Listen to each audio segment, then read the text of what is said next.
नरियल चुनरी बाजार से ले आद, अड़हुल के गजरा मालिन से मंगा द।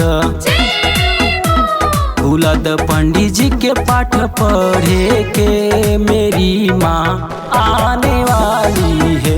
सजा द पंडाल अड़हुल से, माँ शेरा वाली आने वाली है।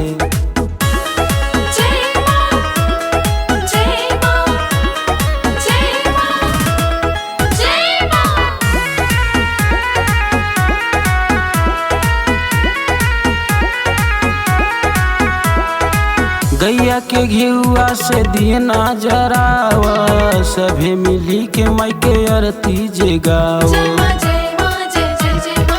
गैया के घिउआ से दिए ना जरावा, सभे मिली के माई के आरती जगाओ।